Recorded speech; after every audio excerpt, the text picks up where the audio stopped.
Paul Goldschmidt is having the worst month of his entire life. I'm talking about T-ball, Little League, college, if he did play college, and MLB. Look at that swing. Is it time for a fresh start? We're going to talk about it. We have another Paul Skenes. He made his debut in one of the wackiest games I've ever seen. Randy Arozarena, he's been really heating up lately, and the Yankees fan base got the brunt of it. And Joe Adell, I mean, this kid might actually be doing it. The breakout might actually be real. We're going to talk about all of that and more in today's MLB recap. But before we do that, I just want to say happy Mother's Day. I know my mom is watching, so love you, Mom. Mom, we're almost at 500,000 subscribers. I can't believe it. So without further ado, let's talk about the most hyped pitcher debut that is, since Steven Strasburg in 2010 when he struck out 14 Pirates. And fast forward to yesterday, a Pirates pitcher is on the opposite side of things. He's the guy. Paul struck out Mike Tauchman on a bunch of 100-mile-per-hour fastballs. Then he threw 3 consecutive breaking pitches to Seiya Suzuki to buckle him. So that's 2 strikeouts and a clean first inning. Yan Gomes, see ya.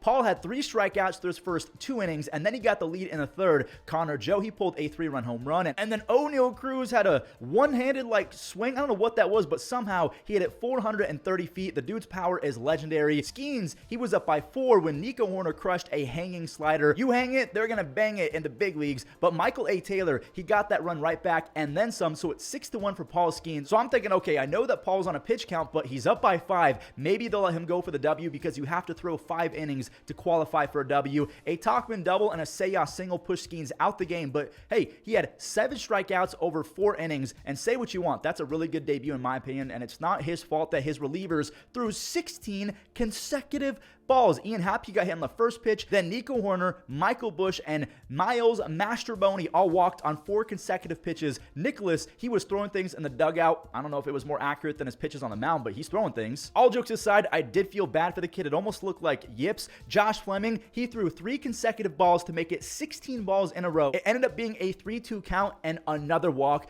Tauchman, he tied the game up on an infield single, and then the rain delay hit. A couple hours later, the rain's done with, but the Pirates, they were not done walking, guys. Holderman, he walked Seiya on 4 straight, and Bellinger took a walk as well. That's 6 bases loaded walks and a hit by pitch in 1 inning. So the Pirates, they're down 8-6. Never mind, they're winning again. Yasmani Grandal almost left the stadium. He knew it was gone as soon as it hit the bat. What a game. I mean, Kutch, he sent one out as well. That was a big time 10th run because Tauchman lifted a sac fly to make it 10-9. But the Pirates, they hang on. What a way to start today's recap. So we do have a walk-off today, but it's going to have to wait because we have yet another roller coaster game from the Shadow Realm. And I say that because they're super fun to script and do all of this planning, but in terms of editing these games, they're awful. Minnesota used nothing but singles in the first few innings of this one. Correa, Kirilloff, and Larnack, they made it 4-0 Twins on 3 separate singles. They also had some help from Davis Schneider on an error in left field. Bo hit a single. Wait, no, he drove in a single run on his 2nd home run of the year,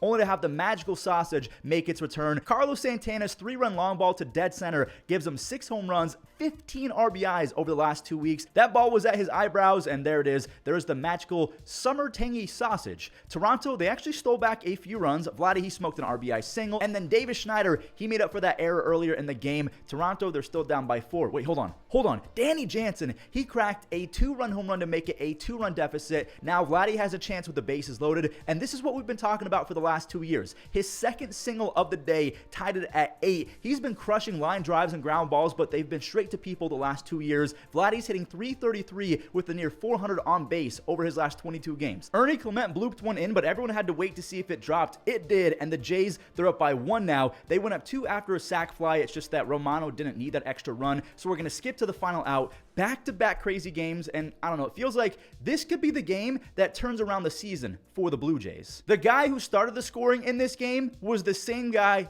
who ended it. Wait for it. But yes, Jordan Westburg, he did double in Ryan Mountcastle, only to have Ketel Marte blast off for the 9th time. Another home run versus a lefty. He defeats that wall in left field. Both teams traded a few runs after that, so it's 4-2 Arizona in the 5th. Gunnar, he's back at it. His 12th home run ties Kyle Tucker and Marcell Ozuna. The Arizona bullpen, I think, got angry. They set down 9 in a row after that swing until Santander said, I will not be the 10th in a row. I will say Anthony gets some shine, but he's easily one of the more underrated sluggers in all of baseball. So we needed extras for this one. Craig Kimbrell, he struck out Jake McCarthy, and Suarez, he rolled over to give Craig a clean 11th. Yes, nothing happened in the 10th. Jordan Westburg, his 4th hit of the game could win it. And it does. That ball was off the top of his bat. This team is unreal because Jordan Westburg, the kid's hitting .301 with 6 home runs, 5 stolen bases, 26 RBIs. Kobe Mayo's not up yet. Heston Kjerstad has been struggling. We saw what happened with Jackson Holiday. If all of those guys come up and start raking, I mean, the Orioles, they're 26-12 after winning 3 in a row. What's their ceiling? The Orioles are hoping that Tampa Bay does a number on Nasty Nestor and the Yankees, and it started quick versus Nestor. Yandy, he's been really struggling out the gate, so he turns on the first pitch of the entire game, and 400 feet later, he's got a home run.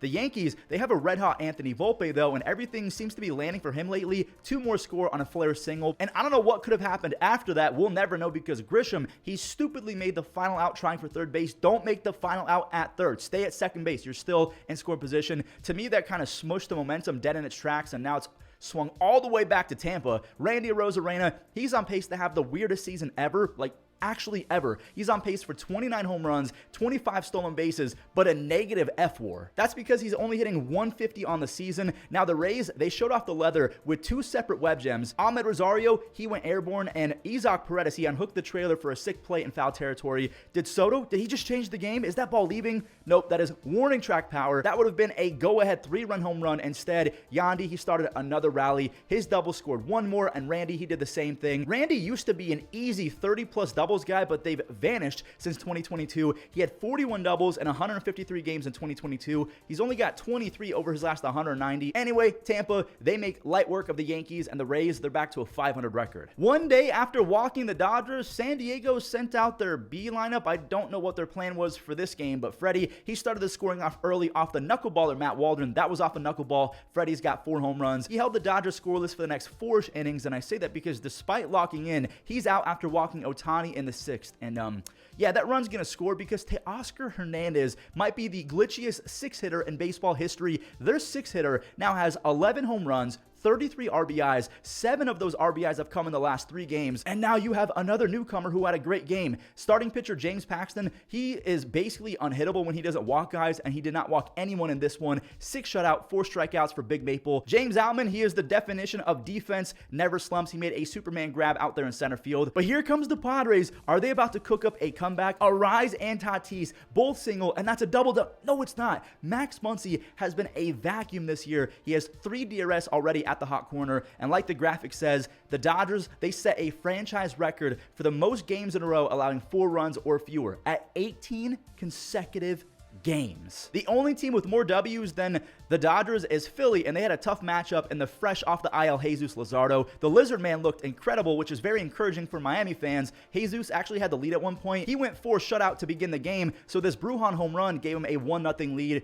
for all of 17 seconds. Whit Merrifield, he flew home to score on a single from JT Realmuto, and after Luzardo got Harper swinging, they brought in Maldonado to face Bohm with 2 outs. Bohm singled, and obviously that's why you're seeing Bryson stop, my friend. Bryson laces a double. He has 17 RBIs and a .415 on base percentage over his last 14 games. That's my friend. The 17th RBI came on his 4th RBI of the game later in the 8th, and 2 more singles pushed it all the way to 8 runs for the Phillies. Pache and Rojas, they're seeing the ball really well lately, which is bad for the rest of baseball. But hey, look, Miami, they did something. Otto Lopez, that's a big boy 425-foot 2-run home run. It just didn't mean much because Jazz, he chases to end it. The Phillies are the first team in baseball to 28 wins. The Braves have been keeping pace all season long. They've actually won 3 in a row coming into this one against the Mets. Mets rookie starter Christian Scott, he was pumping upper 90s. His dad was fired up. He struck out 2 in an electric first inning. The electricity can sometimes cost you though, because when you're throwing that hard, sometimes you supply the power, and Orlando Arcia, he did what you're supposed to do on a 2-0 count. He has 2 home runs over his last 3 games, and to make matters worse, Fried, he was throwing a no-hitter on the bump, and Nimmo, he has a right intercostal issue, so Tyrone Taylor, he's out the game, so the Mets, they're getting no hit, they're losing, and now Nimmo might be missing some time. Max Fried got through 6 no-hit innings, but he really had to work in the 7th. His pitch count is way up there. JD smoked a ball to deep center, but Michael Harris, he's him defensively. He preserves the no-hitter, and then Fried painted a 97 fastball to end his night. I think that's the second time this year he's gone 6 or 7 innings of no-hit baseball, but the pitch count ruined it. Joe Jimenez, or we call him Briefcase Joe when he was with the Tigers, he's walking everyone, but there's still a no-hitter. Mets fans, they were super upset with Starling because he just had an awful at-bat to ruin any momentum. So the Braves, they're now 3 outs away from a combined no-hitter. Rizal, he can do this. He strikes out Lindor. Pete Alonso, he broke his bat and then JD Martinez broke the hearts of Braves fans everywhere. His solo home run ruins the shutout, the no-hitter, everything, and that was followed up by a walk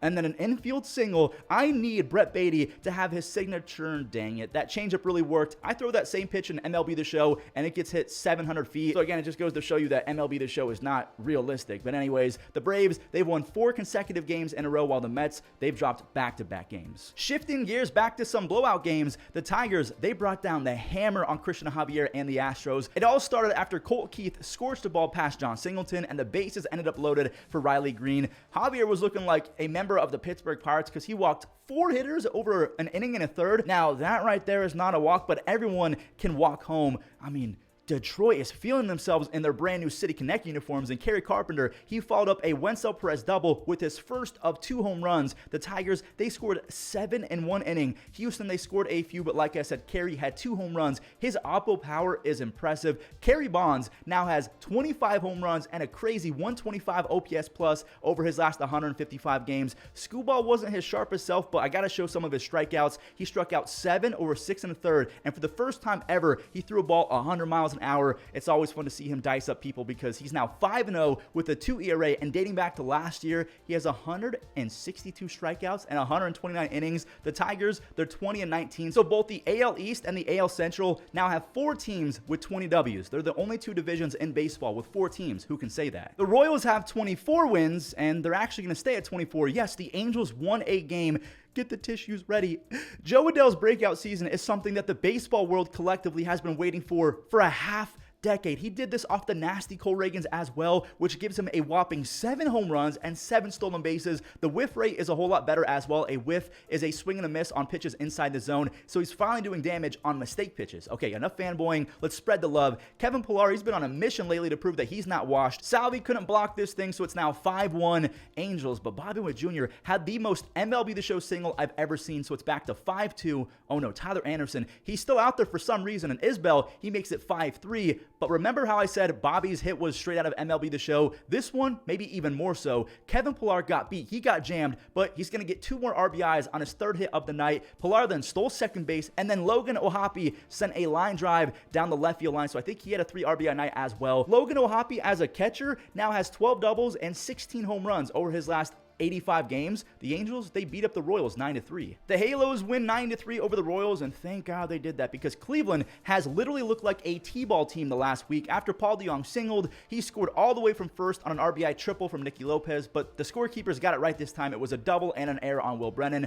Martin Maldonado, I mean, if he's getting base hits, it's a wrap. Thank you, Josh. He has 11 home runs. He has 28 home runs and 127 RBIs and a 140 OPS plus over his last 159 games. Tristan McKenzie fought his way through 7. He's been an ace the last month, but his offense, again, they've been a T-ball offense. Cleveland has scored 6 runs total in their first 3 games of this series. They've lost 3 in a row, and Chicago, they've won 4 in a row. They're 9-5 ever since Tommy Pham got called up. The Rockies, another bad team, but also another bad team who's on a hot streak. They probably should give this dude daily at-bats. Hunter Goodman, I could not believe these stats. Listen, this kid has 16 home runs and 55 RBIs in 35 AAA games. 445 feet on that moonshot for a second of the year. Now we're going to skip to the 6th inning. Both teams, they scored a few, so it's 2-2. Leody Taveras, he smoked a solo home run, but that lead quickly disappeared because Marlins David Robertson came to pitch in this one. You guys remember, he got traded to the Marlins and became awful. McMahon, he ties it on his 3rd base hit, and again, Robertson, he was awful. He faced 4 hitters. All of them reached. Diaz had an RBI single. Catcher Jacob Stallings continues to channel his inner Mike Piazza. He's hitting .330 with 9 RBIs. Charlie Blackmon, he's now 6 for...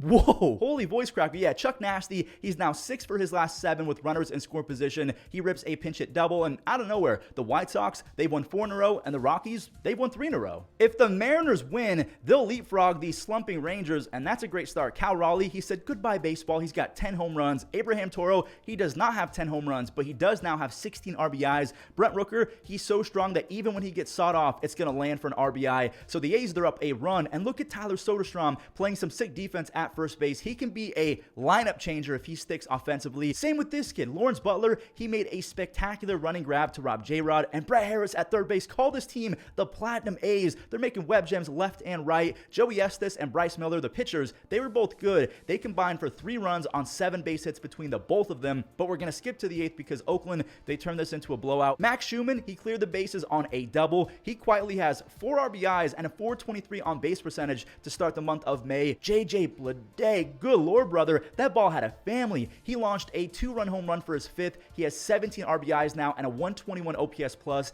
J-Rod, he strikes out to end it, so he's 0 for his last 12 with 6 punch-outs. Seattle, they picked a good day to lose because the Rangers also lost. J-Rod has not been as bad as Goldie. We'll talk about the Cardinals after this one because another team was held to 1 run, the Reds. This game was over in the first inning, so I don't really mind spoiling it. Matt Chapman, yes, please keep doing this, but I hate that it's off Nick Lodolo because I love Lodolo, but hey, Chapman, he really needed that. I think this slam brought his OPS plus up to 80, so again, he really needed that. Here's the only run that since he scored all day, Ellie De La Cruz. What are these stats? 9 home runs and 25 stolen bases. So yes, he is still on pace for over 100. Actually, I think he's on pace for 104 stolen bases. Is that a Pelican? We had a Pelican on the field, and he had a front row seat for this insane play from Elliot Ramos. The Pelican had enough. He's out of there, and we skip to the 9th. The tallest pitcher in MLB history, he seals the W. The 6'11" Sean Jelly, even though it's with an H, it's Sean Jelly. He got Frito to roll over. The Giants improved to 5 games under 500, and same for the Reds. They're also 5 games under 500. So Freddie Peralta was good bad in this game. What does that mean? We'll show you in just a moment. Jake Bauers, he got hit by a pitch to make it 1-0, and actually, before we show Freddie, look at Gibby locking in after that bases loaded hit by pitch. He struck out the side in the 4th. He had 7 strikeouts on the day. Freddie pulled a Gibson. The bases are loaded, and Lars Nootbaar stole the lead on 1 swing. That 2-run single was followed up by a 6th-inning double from Nolan Gorman, and Ivan Herrera, he scored all the way from first. I love the hustle. Freddie allowed 3 on 8 base hits, but he also struck out 8. So yeah, he was good bad. Gibby loaded them up again. Nobody's out. And in comes Jojo Romero. He struck out the first guy that he faced. Gibby is hyped up, but then, yeah, the hype went away because Jojo then hit Gary Sanchez. So that's 2 hit by pitches with the bases loaded for the Cardinals today. Jojo ended up getting out of the jam. Gibby's hyped up all over again. It's 3-2 Cardinals. Reese's up in the 8th with 2 on, and Andrew Kittredge, he blew another lead. That's a go-ahead 3-run home run. It's still kind of weird to see Reese in a Brewers uniform. But hey, Trevor McGill, he closed it out for his 4th save. The Brewers, they've now won 8 in a row versus the Cardinals, and I got a question. Is it time for the Cardinals to trade everyone? They're now 15-24, and this is after they were awful last season as well. The attendance is declining because Cardinals fans are not going to be paying for this mediocrity. They do not want to support a losing dumpster fire team. And then you got Goldie putting up swings like this, and he's a free agent after this season, and I think you probably got to move him and turn the page because he struck out 4 times yesterday, which means he's 1 for 32 to start the month of May. I think that a fresh start is needed. I mean, even Arenado, he's been decent, but nothing special since 2022. Is it time to really just turn the page on this team and start fresh? Let me know in the comments because I think it might be time to blow it up. All right, the final game of the day so I can get you guys back to hanging out with your moms and family. Meneses, he banged out his first home run of the year finally. Wilyer Abreu of the Red Sox, he hit his first home run in like 3 weeks, so it's 1-1. And Eddie, did he get enough? Yes, he did. He's got 3 home runs over the last week. I fully expect both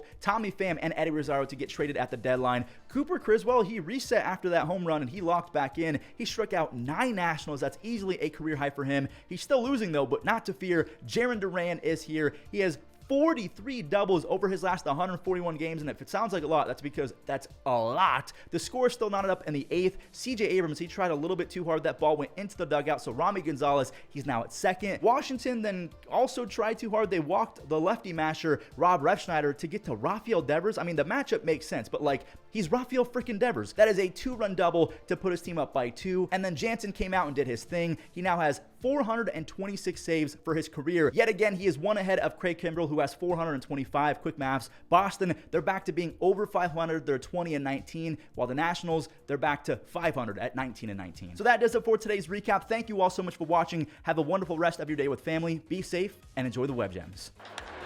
Ground ball to short. Henderson. No way. Not possible. Yes way. Yes way. And a line drive that's speared by Gavin. Well positioned. To the right side, the second baseman, Gorman with a nice play. He settles.